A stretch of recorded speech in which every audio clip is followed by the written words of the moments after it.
Hello everyone. तो आज UPSC का एसए का पेपर हुआ।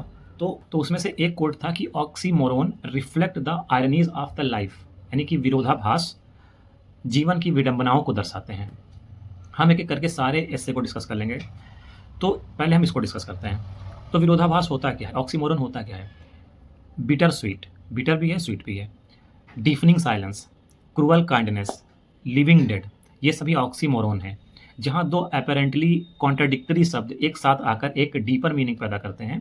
पहली नज़र में ये कॉन्ट्राडिक्शन लगते हैं, लेकिन वास्तव में यही कॉन्ट्राडिक्शन जीवन की सबसे बड़ी सच्चाई है। Life is rarely black and white, it operates in shade of grey. सफलता के साथ असफलता का डर हो सकता है, डेवलपमेंट के साथ इनइक्वालिटी बढ़ सकती है, टेक्नोलॉजी हमें जोड़ भी सकती है और अकेला भी कर सकती है। इसलिए ऑक्सीमोरन केवल लैंग्वेज का लिटरेरी डिवाइस नहीं है, बल्कि ह्यूमन एग्जिस्टेंस, सोसाइटी, गवर्नेंस और सिविलाइजेशन की पैराडॉक्सिकल रियलिटी का मिरर है। ह्यूमन लाइफ स्वयं एक प्रकार का ऑक्सीमोरन है। हम हैप्पीनेस की तलाश में रहते हैं, लेकिन सफरिंग भी जीवन का एक अनअवॉइडेबल हिस्सा है। बुद्धास कॉन्सेप्ट ऑफ दुखा बताता है कि जीवन में असंतोष और सफरिंग इनहेरेंट है। वहीं स्टोइक फिलॉसफी सिखाती है कि हमारी परिस्थितियों पर कंट्रोल ना होते हुए भी हम अपनी प्रतिक्रिया को कंट्रोल कर सकते हैं। हिस्ट्री में अनेक व्यक्तियों ने एडवर्सिटी को अपॉर्चुनिटी में बदला है। महात्मा गांधी ने जेल, रिप्रेशन और फिजिकल हार्डशिप को मोरल स्ट्रेंथ में परिवर्तित किया है। नेल्सन मंडेला ने 27 ईयर की इम्प्रिजनमेंट के बाद रिवेंज के बजाय रिकॉन्सिलिएशन का रास्ता चुना। यहाँ लाइफ का एक प्रोफाउंड ऑक्सीमोरन सामने आता है, स्ट्रेंथ थ्रू सफरिंग। आज टेक्नोलॉजी ने कम्युनिकेशन को रिवोल्यूशनराइज कर दिया है। स्मार्टफोन के माध्यम से दुनिया का कोई भी व्यक्ति सेकेंडों में कॉन्टिनेंट से जुड़ सकता है, किसी दूसरे कॉन्टिनेंट से जुड़ सकता है। फिर भी लोनलीनेस और सोशल आइसोलेशन आधुनिक समाज की एक बड़ी समस्या है। अर्थात हाइपर कनेक्टिविटी कैन को एग्जिस्ट विथ डीप लोनलीनेस। इतिहास भी कॉन्ट्रडिक्शंस से भरा हुआ है। इंडस्ट्रियल रिवोल्यूशन ने mass production, urbanisation, technological progress को जन्म दिया, लेकिन इसी के साथ child labour, poor working condition और एक्सप्लॉयटेशन भी बढ़ा है। यानी economic progress accompanied by human suffering. Bharat के फ्रीडम स्ट्रगल में ये कॉन्ट्रडिक्शन और स्पष्ट दिखाई देता है। ब्रिटिश एम्पायर के पास मिलिट्री और इकोनॉमिक पावर थी, जबकि भारतीय फ्रीडम फाइटर के पास सीमित रिसोर्स थे। फिर भी गांधी ने नॉन वायलेंस को पॉलिटिकल वेपन बना दिया, जिसे कॉलोनियल रूलर्स वीकनेस समझते थे, वही मोरल फोर्स बन गया। इस प्रकार चरखा, जो टेक्नोलॉजी के दृष्टिकोण से प्रिमिटिव था, कॉलोनियल इकोनॉमिक स्ट्रक्चर के विरुद्ध एक पावरफुल सिंबल बन गया। इसलिए हिस्ट्री हमें सिखाती है कि apparent weakness can sometimes become strategic strength. Democracy में भी एक इंटरेस्टिंग ऑक्सीमोरन है, फ्रीडम थ्रू कॉन्स्टिट्यूशनल रेस्ट्रेंट। एक नागरिक को फ्रीडम ऑफ स्पीच प्राप्त है, लेकिन ये फ्रीडम एब्सोल्यूट नहीं है। भारतीय संविधान का आर्टिकल 19 रीजनेबल रिस्ट्रिक्शंस की अनुमति देता है। पहली दृष्टि में रेस्ट्रिक्शन फ्रीडम के अपोजिट लगता है, लेकिन वास्तव में रीजनेबल रिस्ट्रिक्शन ही फ्रीडम को सस्टेनेबल बनाती है। यदि हर व्यक्ति को अनलिमिटेड फ्रीडम मिल जाए, तो पावरफुल व्यक्ति की जो फ्रीडम है वो कमजोर व्यक्ति की फ्रीडम को समाप्त कर सकती है। इसी प्रकार इंडियन फेडरलिज्म का एसेंस है यूनिटी इन डाइवर्सिटी। भारत में अनेक languages, regional identities, culture, religions, ये सब हैं।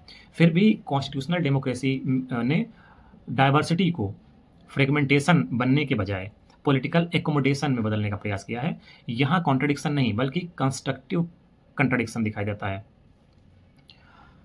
इकोनॉमी में शायद सबसे स्पष्ट ऑक्सीमोरन है प्रॉस्पेरिटी एमंग पॉवर्टी। भारत ने पिछले दशकों में इम्प्रेसिव इकोनॉमिक ट्रांसफॉर्मेशन देखा है। Digital payments, infrastructure, financial inclusion और एंटरप्रेन्योरशिप ने अपॉर्चुनिटी का विस्तार किया है, लेकिन एग्रीगेट ग्रोथ का अर्थ ऑटोमेटिक इक्वालिटी नहीं है। यूएनडीपी ह्यूमन डेवलपमेंट रिपोर्ट 2025 के अनुसार भारत का ह्यूमन डेवलपमेंट इंडेक्स 2022 के 0.676 हुआ, लेकिन इनइक्वालिटी को ध्यान में रखने पर इंडिया के ह्यूमन डेवलपमेंट में लगभग 30.7% की कमी आती है। अर्थात राइजिंग प्रोस्पेरिटी कैन को exist with unequal prosperity. Technology भी इसी पैराडॉक्स को दिखाती है।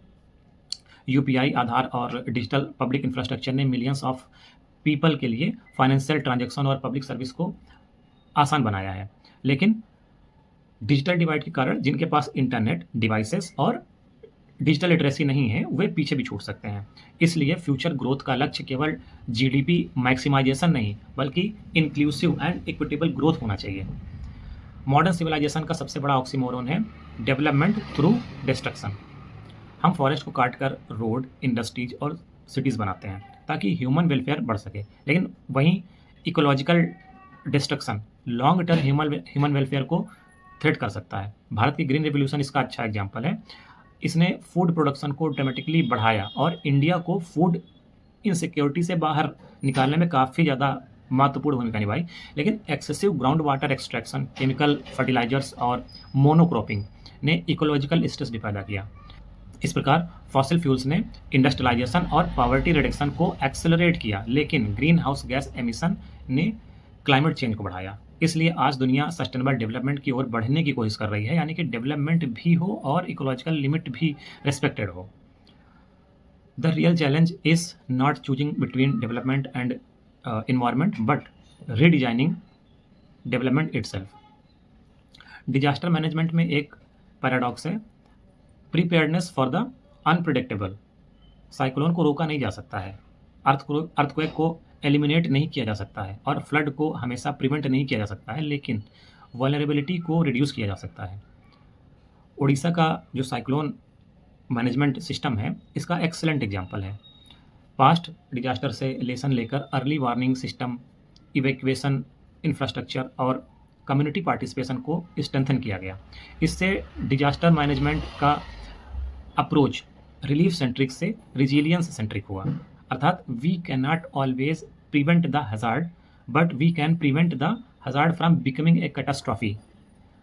यही सेंडाई फ्रेमवर्क का ब्रॉडर फिलॉसफी भी है कि डिजास्टर रिस्क को अंडरस्टैंड करना, गवर्नेंस स्ट्रेंथन करना और रिजिलियंस बिल्ड करना। फिर इसमें हम बोल सकते हैं कि cooperation amid competition.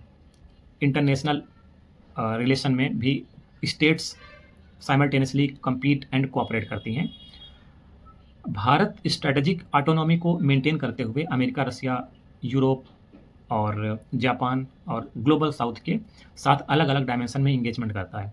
Quad security cooperation का एग्जाम्पल है, जबकि ब्रिक्स और ग्लोबल साउथ इंगेजमेंट दूसरी स्ट्रेटेजिक रियलिटीज़ को रिफ्लेक्ट करते हैं।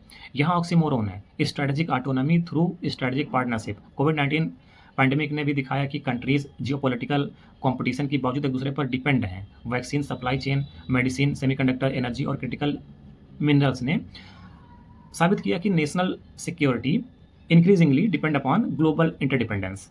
साइंस हमें पावर देती है, लेकिन पावर हमेशा विजडम नहीं देती है। न्यूक्लियर टेक्नोलॉजी इलेक्ट्रिसिटी जनरेशन में उपयोगी है, लेकिन हिरोशिमा नागासाकी ने इसके डिस्ट्रक्टिव पोटेंशियल को भी दिखाया है। आर्टिफिशियल इंटेलिजेंस प्रोडक्टिविटी और हेल्थ केयर को ट्रांसफॉर्म कर सकता है, लेकिन मिस इन्फॉर्मेशन, बायस, सर्विलांस और एम्प्लॉयमेंट डिस्प्लेसमेंट जैसे रिस्क भी पैदा कर सकता है। इसलिए साइंस के साथ एथिक्स, रेगुलेशन और ह्यूमन ओवरसाइट इक्वली नेसेसरी है। टेक्नोलॉजी हमें ये बताती है कि what can we do, ethics पूछती है व्हाट शुड वी डू। यही रिस्पॉन्सिबल इनोवेशन का फाउंडेशन है। तो लास्ट में हम कह सकते हैं फ्रॉम कंट्राडिक्शन टू कॉम्प्लीमेंटैरिटी।